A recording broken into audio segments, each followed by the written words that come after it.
permasalahan iman urang ke Allah. Maka di mana ditutur nami Allah, ya Allah ieu hate gumeter.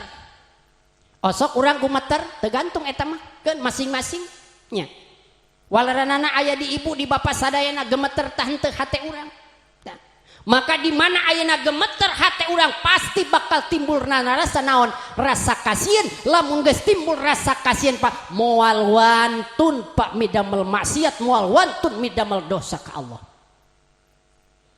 Moal wantun Pak ngomongkeun batur. Ibu bapak osok ngomongkeun. Osok tante. Oh kadang-kadang. Ya. Iya lamun jalmi anu bener iman Pak ya Allah moal wantun.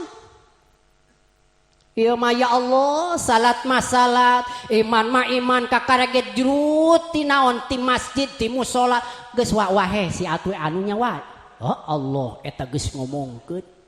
Kakarek ge can jauh kakarek jurut ti naon ti musola kakarek jurut ti masjid geus naon geus ngomongkeun batur. Mana lamun bener jalma anu iman madasieun ku Gusti Nu Maha Suci moal wantun Pak midamel kaawonan. Mana kitu ieu iman urang lamun hoyong bener disebutkeun mukminuna haqqo bener ieu jalma anu iman lamun eta jalma di mana ditutur nami Allah hatena gemeter. Kitunya Pak, ya Allah kakancila anu sieun sih kumaha sih paling sieun nya. Tapi da ya Allah sim kuring karos ku sim kuring Pak. Jauh kasieun teh. Beda deui sieun ku anjing edan. Pak, Bu, mun sieun ku anjing edan sok. Di sawah cek naon cek nu beulah kulon teh. Awas eta aya anjing edan. Di kulon ge geus ngegel jelema cenah kitu. Wah, pasti bapak bakal cungos da sieun anjing edan. Tapi aya di ku Gusti Allah Pak, ya Allah. Sing sajal-majal nu teu iman, sing sajal nu ngantunkeun kewajiban, sing sajal nu teu salat, ya Allah, tuh pi tempateunana jurang api neraka. Da teu sieun atuh. Sanajan teu salah ge kajenting kaisukan asal maya kene ieu lah. Ya Allah, Pak di mana rasa kasieun aku Gusti? Mana dina wangi ieu ya Allah, mudah-mudahan Allah Subhanahu wa taala ngucurkeun Gusti Allah taufik sing hidayah ka urang sadaya sehingga urang sadaya resep midamel amal anu sae tumut ka Gusti Nu Maha Suci. Amin kitu.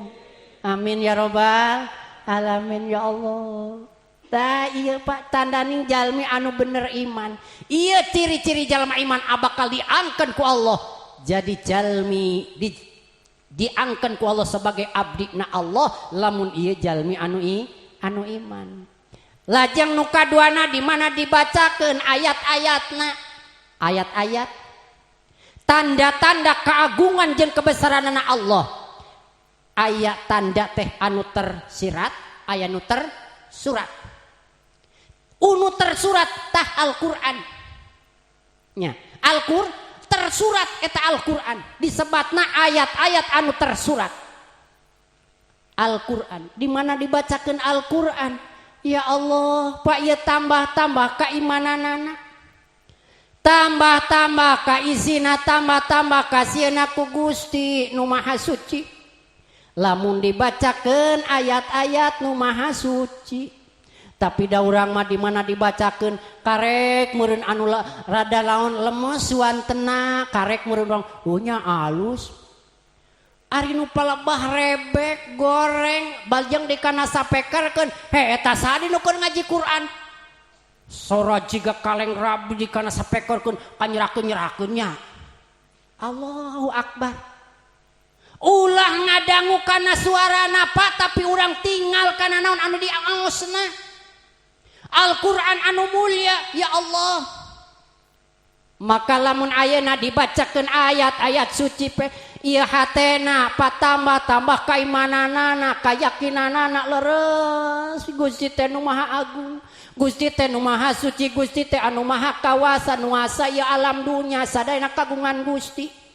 Da urang mah manusia tada daya taya upaya gitu Ibu ya Allah. mana pasrahkeun diri ka Gusti ieu nandakeun jalma anu iman. Mana ya Allah lamun diemut-emut Pak dina merenungna Sayyidina Ali leres Bu. Eta Sayyidina Ali nuju merenung Gusti hirup teh berat geuning. Lamun usul mah tiasa usul keur baheula teh kami teh cenah jadi kleutak bae. Ya Allah Bu, eta sampai kitu naon sabana berat. Ari ku Gusti Allah mah teu sieun. Sanajan diancam ku Allah ku jurang api neraka. Sanajan disiksa cek ku Allah, jalma-jalma nu teu ngalaksanakeun kana parentah Allah, tapi dah teh urang teu keung teu sieun pahadin sarana. Sugan aya gemeter. Kadang-kadang ngantunkeun salat urang mah damang we. Asa teu ngarasa kewajiban maka dina dinten ieu dina menit ieu dina naon waktos ayeuna mah ku ngaya peringatan Isra Mi'raj teh sing aya buktosna sing aya asarna naon tapakna urang sing pinuh ku keimanan ka Allah jeung ku katakwaan ka Allah. Ulah sehingga urang teh wantun ngantunkeun kana kewajiban urang. Sabab da urang hirup teh di dunya mah moal lami. Aya nu kira-kira na bade lami di dieu. Moal aya. Cek paripaos, cek sepuh, duka bahasa naon aya cek sepuh teh hirup manusia teh jang kasep geulis, hirup urang di dunya teh saancul lele. Di desa Ancul lele teh saancul gurame. Saancul gura? Hah, kebener atuh. Saancul lele di sim kuring ge. Sim kuring mah biasana sok nyebutkeun gurame, ari gurame lila teuing Pak, moal aya kitunya. Mana nganu kurang teh nganu ya Allah nganukur saancul lele beratas nyata hirup urang teh nganukur sakedapa. Coba lamun dibandingkeun ayeuna Pak di dunia mah 1000 tahun di akhirat sadinten lamun urang ayeuna 1000 tahun umurna teu Pak. 100 tahun umpama urang dibere umur 100 tahun lamun di akhirat sabar jaman. Kantul kalkulasikeun we lah eta. Sok ke dirompok ngalotret. 1000 tahun di akhiratnya. Oke sadinten di akhirat mun di dunia sanaon 1000 tahun. Lamun urang ayeuna sabaraha 100 tahun umpama di akhirat sabaraha jaman Pak. Sabaraha jaman urang hirup. Mana ya Allah bener-bener ieu hirup urang teh ngan ukur sabates saancul lele. Mana ulah mokahan mana dina ieu naon waktos jadikeun kesempatan emas pikeun urang. Sabab belum tentu Bapak Ibu urang teh dongkap deui kana sasih Rajab nya. Belum tentu urang teh. Da Allah nu nangtoskeun mah ngan meureun sadayana ge lamun ditaros ku sim kuring hiji ibu bapak bararudak hoyong panjang umur tah hoyong pondok umur. Kira-kirana pasti waleranana hoyong panjang ibu hoyong panjang umur tah hoyong pendek umur. Hoyong panjang. Bapak-bapak hoyong panjang tah hoyong pendek. Hoyong panjang. Mudah-mudahan diijabahnya banyak doa urang dipanjangkeun umur. Batur di pajaban geus paeh kabeh. Terus dinaon di Mekar mulia geus paeh sakabeh kari urang we saurang sabab urang dijabah doana kari urang we sorangan wios henteu. Ari kitu mah sieun meureunnya urang teh Gusti pancok aya geuningnya doa Allahumma tawil umurona parbah dijabah ku Allah panjang umurna batur tos maraot sadayana yo diheuleut maraot sadaya kari urang bae ka ditu ka desa maraot sadatos tu aya kari urang we sorangan culang-cilung Allahu Akbar urang dipanjangkeun umur. Keung meureunnya Pak upami kitu ge. Ah biasa we atuh kumaha cek ku si Allah nya nya urang mah. Nu penting urang tiasa naon? Ibadah ka Allah. Tiasa urang ngabdi ka Allah. Mana kahiji urang lamun hoyong ku Allah diangkeun lamun tos diangkeun ku Allah jadi jalma nu bagja Pak. Sanajan rek diasupkeun kana neraka cek paripaosna Pak lamun Allah tos ngangkeun abdi da moal panas. Naraka nu sakitu panasna Pak moal karaos panas lamun Allah tos ngangkeun ka urang sebagai abdina moal. Nabi Ibrahim contohna. Contoh saha Nabi Idris alaihi salam. Jalan-jalan di neraka Pak. Tapi juga teu aya haneut-haneut teu aya. biasa bae naon sababna dijantenkeun abdina Allah. Mana lamun cenah ge urang hoyong bagja, lamun urang hoyong salamet, hoyong diangkeun ku Gusti sebagai abdina, sok urang teh sing iman, sing rasa sieun ku Gusti Allah. Mana kesempatan ieu wengi Pak, wengi anu istimewa, sasih anu mulia ya Allah. Sok ieu teh Pak, lamun urang ningal kana padilahna ieu sasih, masya Allah Pak, anu kalintang pisan hebatna. Iya sasih Pak hadirin sasih Rajab pikeun ngalebur kana dosa-dosa urang. Naon atuh maksudna? Gerak urang minta ka Allah hampura. Pikeun istighfar urang ka Allah. Sabab da urang mah namina ge naon Bu, Pak? Leres urang manusia. Kahade bising mamaan. Ibunya. Yo ari katinggalin sama urang teh manusia, mudah-mudahan ya Allah urang teh bener manusia. Bu, Bapak ari manusia mah emut dina keterangan al insanu mahalul hoto wanisan, ari manusia mah tempatna lepat, tempatna hilap. Leres gitu. Aya bapak-bapak di dia ibu-ibu anu teu lepat. Tara aya ibu-ibu anu sok hilap. Bu, dan namina ge urang mah manusia. Tempatna nyebunya tempatna hilap, lamun urang kumaha ibu dosa ka Allah geus poho ka Allah. Tempatna kasalahan, lamun salah eta teh dosa, lamun dosa ibu eta bapak bakal ngajaga, bakal nutupan kana pintu sorga, bakal ngabukakeun kana jurang api neraka. Mana ieu sasi pahadin sadana dipilih ku Allah pikeun naon? Pikeun ngalebur dosa. Mana sok seueurkeun istighfar. Seueurkeun urang tobat ka Allah. Sabab dosa moal tiasa hapus tanpa tobat. Dosa aya dosa alit umpama sageung kacang dosana umpama. Lamun ku urang teu ditobatan Pak Ibu eta dosa aya keneh. Pan kuring teh sok salat, pan kuring teh jalma anu iman, pan kuring teh sok maca Quran. Pan kuring teh sok berjamaah, pan kuring teh sok tolabul ilmi. Lamun eta dosa urang bidamel tapi teu ditobatan, tetep eta dosa aya. Sabab jangan ngalebur dosa eta teh kunaon? Ku tobat. Mana cek ahli marifat mah wagsilu dunubakum wagsilu gerak karumbah dunubakum dosa-dosa urang sadayana. Bitaubatiku maulakum ku tobat ka pangeran anjeun kitu Pak.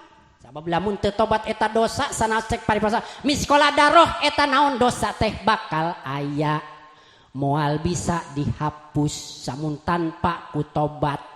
Mana Allah ngagegereh dina Al-Qur'an ayuhal mukminun wahai jalma-jalma anu iman tubuh geura tobat aranjeun sadayana taubatan nasuha kalayan tobat anu seleres-seleresna tobat kitu nya panjang. Lain jalma kafir Bu, Bapak anu diparentah tobat teh sanes. Tapi jalma-jalma anu mukmin anu percaya ka Allah naon sababna emut da urang mah manusia. Ari manusia mah tempatna hilap, mana lamun ibu rek rasa rumasa rek teu rumasa ge da urang mah ngaranna manusia. Lamun ibu rasa rumasa, bapak rasa rumasa gede dosa, gede kasalahan, gerak tobat ka Allah. Lamun cenah kuring mah dosa naon atuh? Raraosan teh abdi mah teu gaduh dosa. Pak eta jalmi pang ageng-agengna dosa. Pang ageng-agengna dosa, Pak. Naudzubillah. Mana rasakeun ku diri urang nyalira kun ingda nafsi sarunas kun kudu bukti ingda nafsi mungguh diri urang ulah cek saha cek batu da cek batu mah tak nyerieun. Nya leres teu? Sok lamun ku batur umpama ayeuna Pak Ketib nu terangna Pak Ketib. Pak Ketib ari Pak Ketib teh gede dosana. Kira-kirana enak moal. Moal enak, Pak. Neraka Pak Ketib. Moal enak. Maksudna di dieu mah sok mungguh diri urang masing-masing kun ingda nafsi cek diri urang. Duh Gusti abdi teh seueur dosa, seueur kalapatan, seueur kasalahan.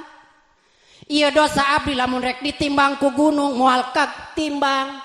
lamun rek dikumbaku sagara moal kakumba saking kuseurna dosa kajaba lungsuranana hampura Gusti nu Maha Suci kitu Pak mana so urang teh kumaha istighfar ka Allah penta hampura ka Allah sabab ieu sasipikeun ngalebur dosa nya kumaha atuh cenah ge tadi carana tobat nah salat lain tobat lain ari salat mah lain tobat ieu puasa lain eta mah lain tobat ari tobat mah kumaha cara tobat teh kahiji ngarasa hanjakal ngarasa sedih umpama contoh alit tos ngomongkeun eta teh dosa tah urang teh Pak lamun ayeuna tobat contoh ieu mah maksud dari manusia mah lamun cenah dosana jeung Allah jeung manusia itu benten ieu mah contona anu supaya kahartos ku urang tos ngomongkeun tah Pak lamun ayeuna tos ngomongkeun hoyong tobat urang kedah ngarasa naon ngarasa sedih hanjakal teuing urang teh tos ngomongkeun ya Allah hanjakal teuing tuluy lamun geus ngarasa hanjakal ngajam Gusti abdi teh moal deui ngomongkeun eta ngamina tobat kan geuning dina naonna dina syarat anu parantos kamasyhur disebatna soheh ari syarat tobat eta aya 5 hiji nalangsa ketir dina ati 2 ngajam moal arek balik deui kitu pan dina syaratna tobat tak eta tabatna tobat jadi sehingga ia ngarasa naon ngarasa hanjakal